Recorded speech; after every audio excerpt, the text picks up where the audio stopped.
Hey guys, what is going on? Draven here. Thank you so much again for tuning in to another Metal Fan reaction video. Since it is Saturday, that means we'll be doing a Sabaton history reaction. And of course, Sabaton released the Soldiers of the Three Armies Part 3, and they released it on Thursday. So I think going forward, I might do a Sabaton history, whatever the new one is, I might start doing on Thursdays, just because a lot of you guys were pinging me on my comments saying like, hey, new one's released, hey, new one's released. And it's like I get these recorded and put them up for Saturday and Sunday. So I may start doing Sabaton History Channel ones on Thursdays. Also, in the news that I was reading up a little bit, someone in the Sabaton Facebook group asked what you would call a Sabaton fan. Now, some of the suggestions were really funny. Some of them were really good. So, Slipknot fans have maggots, and I believe the 30 Seconds to Mars fans refer themselves as the Echelons. I'm not too sure what other fans, what other member, like whatever bands call their fans. But I would love to hear your suggestions on what you think Sabaton fans should be called. Someone said Saboteurs, which I thought was cool, but has nothing to do with the name. It just spells similar.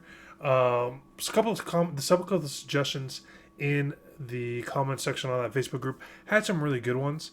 I personally think it should be something armor related. Like the Sabaton is the top of the foot of the armor, so maybe we should be called the Graves. I think the Graves is the wrist part. I'm not sure. Again, I don't know anything. But either way, guys, let me know in the comment section what you think Sabaton fans should be called. But without further ado, let's jump into this. The Soldiers of the Three Armies Part 3. And this is talking about when Lordy went to fight with the U.S. in the Vietnam War.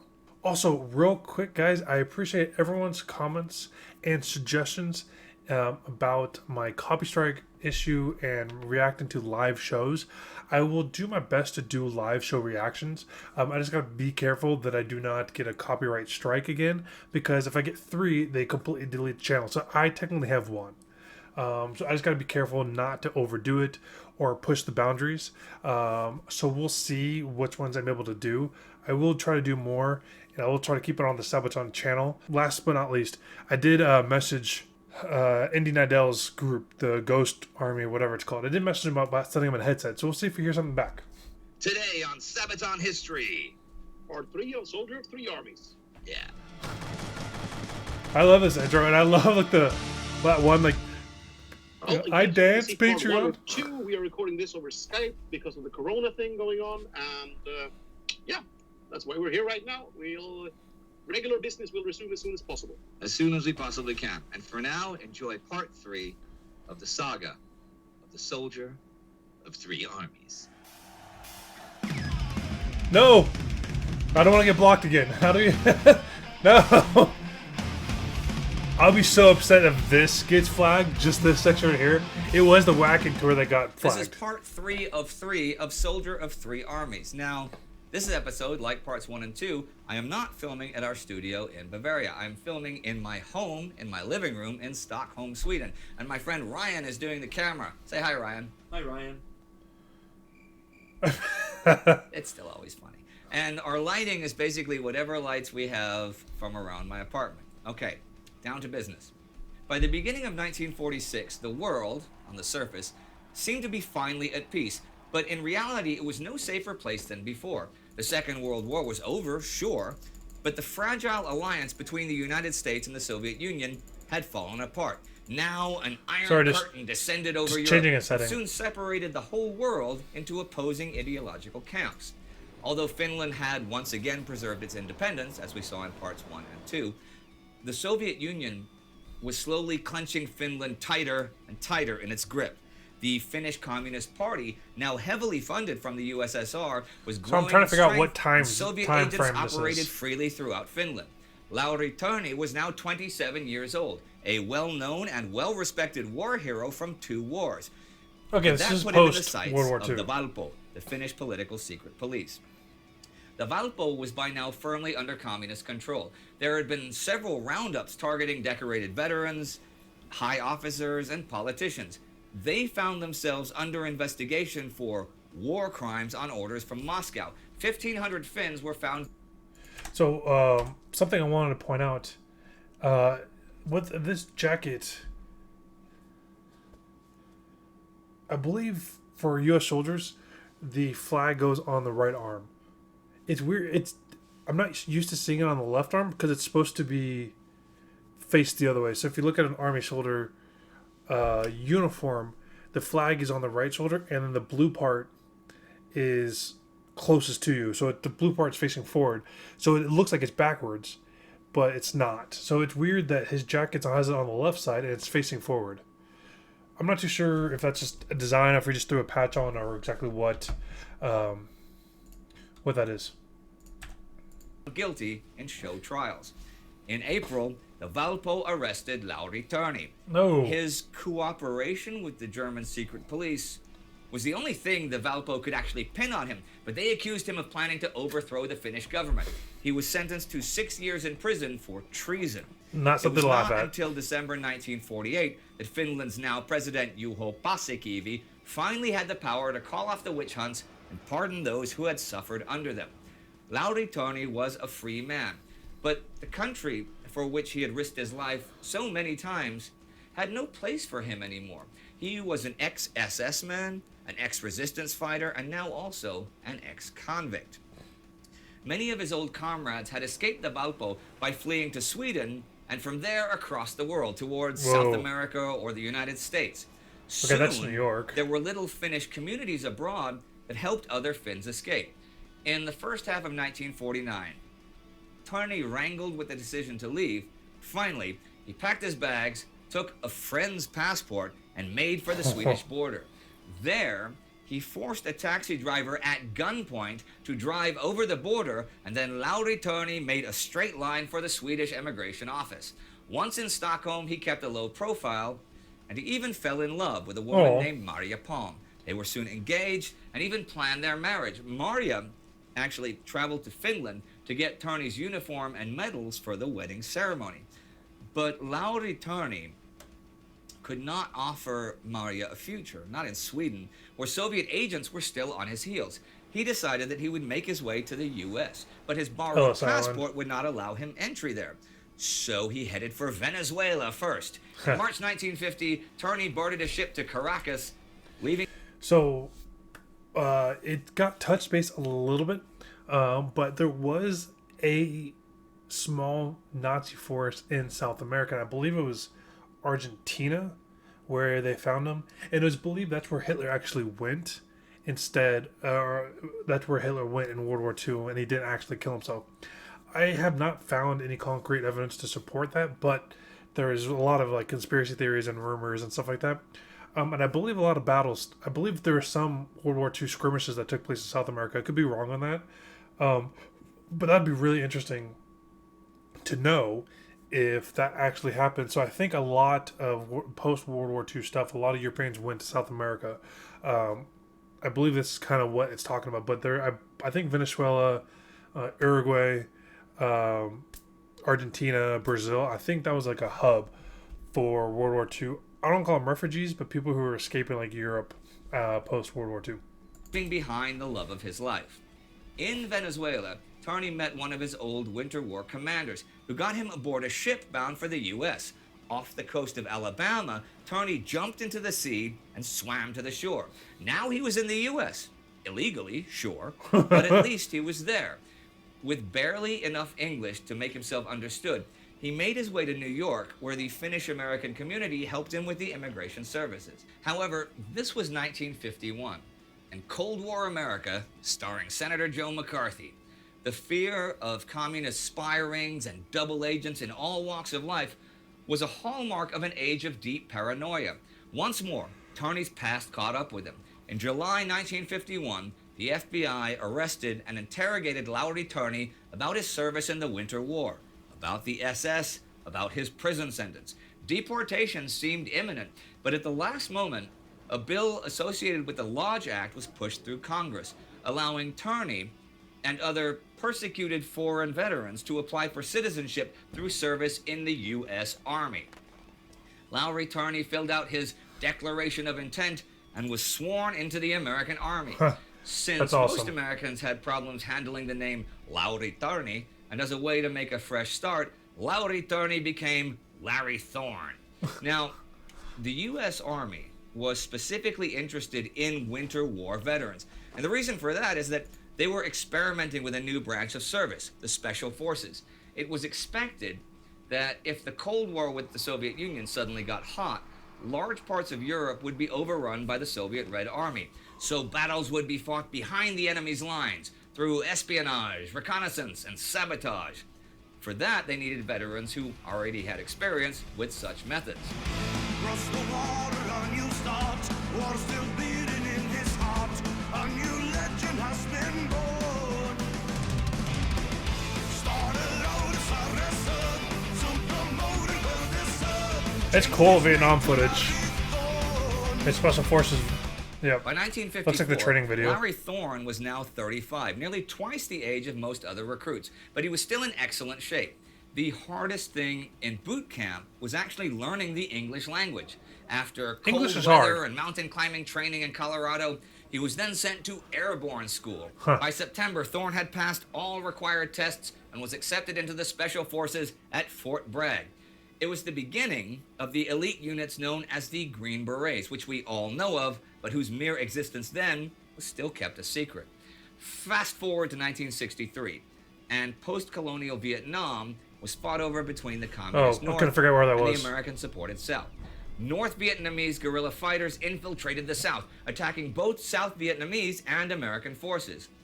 They transported their men and material along their major supply route, known as the Ho Chi Minh Trail. However, most of the trail was hidden from the air, covered by thick canopies of jungle trees.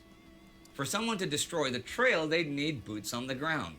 Larry Thorn would be part of a specially schooled operational detachment known as an A-Team. Yeah, I know, to fight the insurgency. This was what he had trained and lived for. Didn't matter if it was subarctic Karelia or the tropical jungles of Vietnam. His first assignment brought him to a camp near the Cambodian border called Chao Lang, and it was straight out of Apocalypse Now. Huh. Far away from the eyes of public or high command, Chao Lang was a lawless area. The camp had been attacked and nearly overrun 11 times in just the past month alone. As Thorn looked around the camp, he spotted a North Vietnamese flag on a hill nearby and made it his first mission to tear it down, to make it clear that there was a new sheriff in town. Officially, they were to respect the Cambodian border, but in reality, this was bandit country full of guerrilla fighters. Thorn immediately reorganized the system and ordered an aggressive stance against the enemy. His mantra that a good defense was a strong offense meant that he would attack the enemy wherever he showed himself. Similar to the winters in Karelia, the terrain dictated the battle in Vietnam.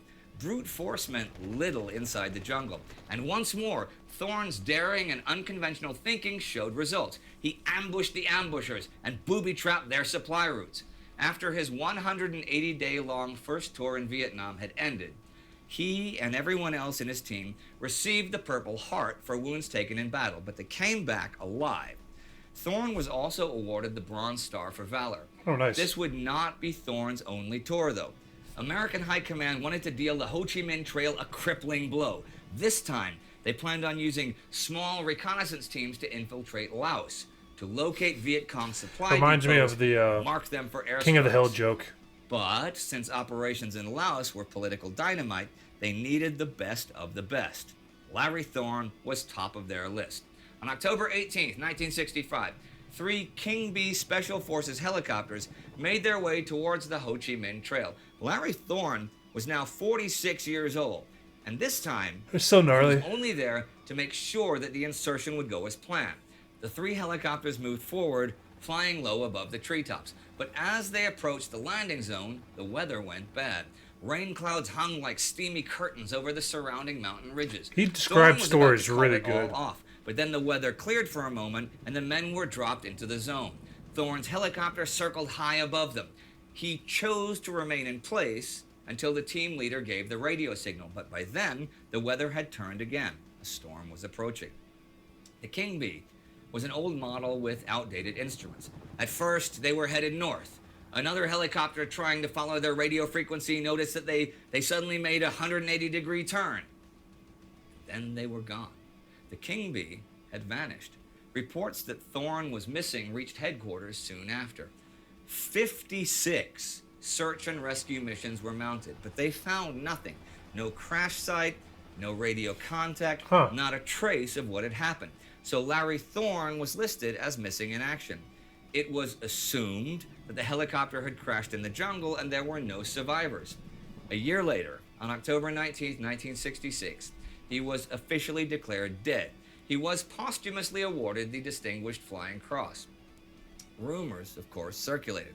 People could simply not believe that Larry Thorn, the legend, had disappeared. Many hoped that he was still alive somewhere, but they also feared that he might have been captured by the North Vietnamese, or worse, turned over to the Russians. Others half-jokingly said that maybe he simply walked out of Laos and started a new life again somewhere else. I mean, he'd done it before. In the late 1990s, That's gnarly. I didn't a know. task force finally found maybe something. A crash site not far from Thorn's last known position. There they found the remains of a crashed king bee. They located some bone fragments and teeth, but these were too old and too few for reliable DNA identification. They had also lost 2 other king bees in that area. So, could this really be the right crash site? On September 7, 1999, the remains were recovered and brought to the U.S., but in 2003, the files were officially closed. Who knows? Over the years, friends and comrades met and remembered Lowry Törni, a.k.a. Larry Thorn, a man who had excelled at combat. I didn't realize that's how literally his like no one story else, ended. and a soldier of 3 armies.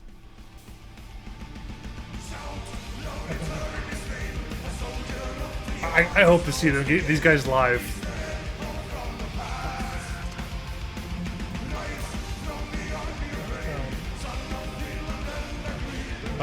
Hopefully I get to go to one of those shows. It's gonna be sick.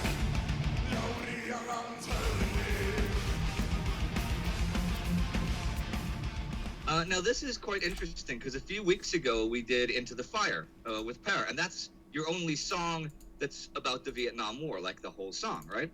But obviously what we just saw today is about events that happened in Vietnam. That's true, actually. I hadn't thought of that, actually. But yeah, that's where he ended his military career and life, I guess. Is there any special reason for you, or is it just a chance that you haven't written more songs about Vietnam? Because you've written a lot about World War II, for example. I think there's more there in World War II. No, I don't know, actually. There should be. I mean, so many stories we come across from there, but I think it comes down to that we've turned into doing more and more thematic albums. Yeah. Like we did now, The Great War. So You seem to write something about something from the Vietnamese, like the Viet Cong perspective, since you have stories about not just about Allied people in World War II. You have songs about Germans. Yeah, I mean, I always wanted to do 2 or 3 sides. Like we're doing 3 episodes about Soldier of 3 Armies now. It would be so interesting to do the same thing, but musically, to cover events from the same event. Events. From. So it's cool that they're taking such a neutral outlook on the Vietnam War. Here in the United States, the Vietnam War there's so many things that happened with the Vietnam War that the United States, here in the United States, talk about or don't talk about. Our soldiers, when they came back home, were treated like criminals and they were treated like murderers, because a lot of people here in the United States thought we shouldn't have been in Vietnam at all, and that we were just going around mercilessly killing villagers and stuff like that. So it's not too often that the Vietnam War is either talked about or really focused on teaching. We talk a lot about World War One, World War Two, the Revolutionary War, the War of 1812, the Civil War, French and Indian Army, or French and Indian War, Mexican, the Mexican War. I forget what it's called. The war that we had with Mexico when we were taking back our land, even though we took it from them. But regardless, so the Vietnam is not something that's super praised in the United States. So I'd be interested to see how well received a Vietnam song would be in the United States because of how tabooish. It's like in England. They're not really praising the Revolutionary War because A, they lost it, and B, they lost it to us. So it wouldn't translate very well, at least in my opinion. But there is some great stories coming out of Vietnam.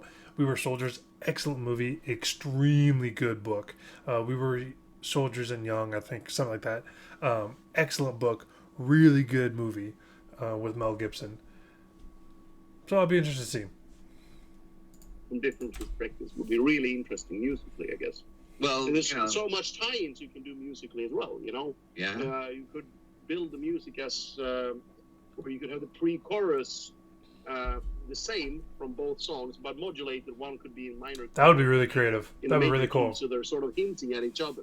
And the major key one could have the bagpipes, just like like Static Bird. I'll never forget that. That's the only song that you wrote in a major key. You know?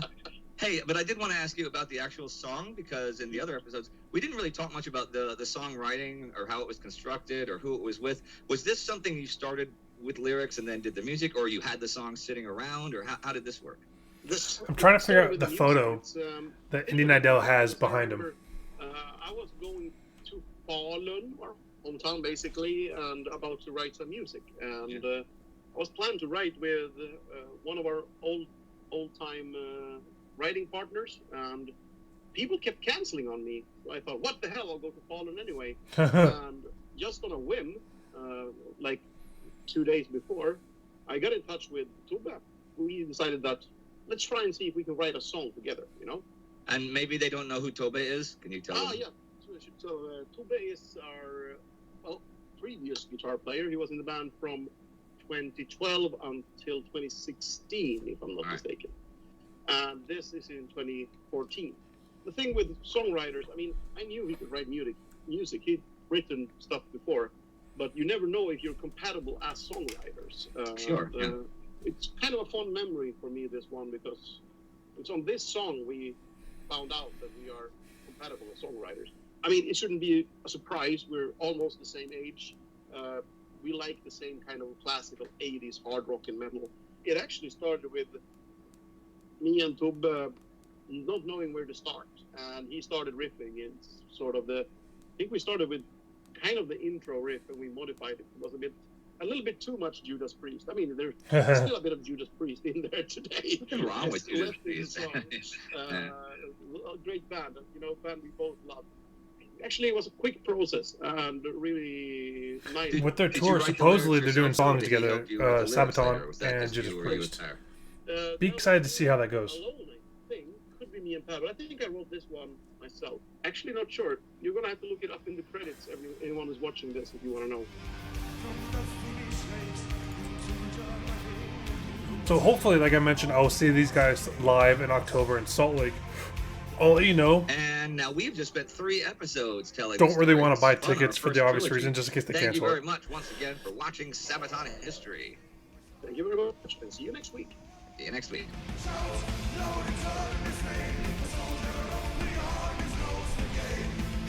And like I said, I emailed them.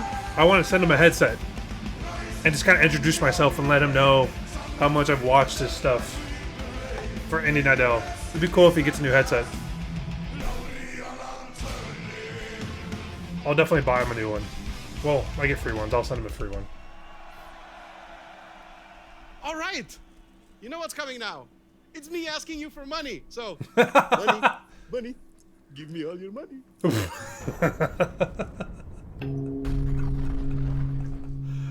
That's a very great way of hinting that, he's got his Patreon site. Make sure you guys subscribe to all his channels. For bigger channels like that, they get money basically like per view. They get like cents, like maybe 3 to 5 cents per view. So it's really good, beneficial for those guys to get a lot of views, so they can run the ads and stuff like that. But either way, guys, that was a great ending to Soldiers of Three Armies. That was part 3 of 3. The Sabaton History movies, I do video clips, I do apologize, are a little bit longer, almost 30 minutes long. So I do apologize that it is a long video, but I do thank you guys for tuning in. So yeah, let me know in the comment section what you guys thought, what you guys' opinions of Soldiers of Three Armies. How would you feel about a Vietnam album or more Vietnam songs? Like I mentioned before, I would love to hear more American-focused songs, maybe about the Revolutionary War, the French and Indian Army, or the French and Indian War, the War of 1812, Civil War. I think there's a lot of great songs out of the Civil War, and there's already really, really great stories from the Civil War. And of course, Glory is a fantastic movie about the Civil War. So I would love to see that, but it's really, sometimes it gets really political, and it's kind of hard to sing about the Civil War and be from both sides, because the South wasn't just fighting to keep slavery, which is obviously extremely bad to have slavery, but it wasn't just about there was a lot more to that, but that was a basis of it. So it'd almost be like singing about the SS Army, about them keeping the concentration camps. Even though they did a great, even though Auschwitz is a great moving song, but just imagine a song about their point of view. It'd be kind of hard. Anyway, guys, I'm ranting. You guys have yourself a great day and a great weekend. Wash your hands. More videos tomorrow, and I'll check you guys later. Peace.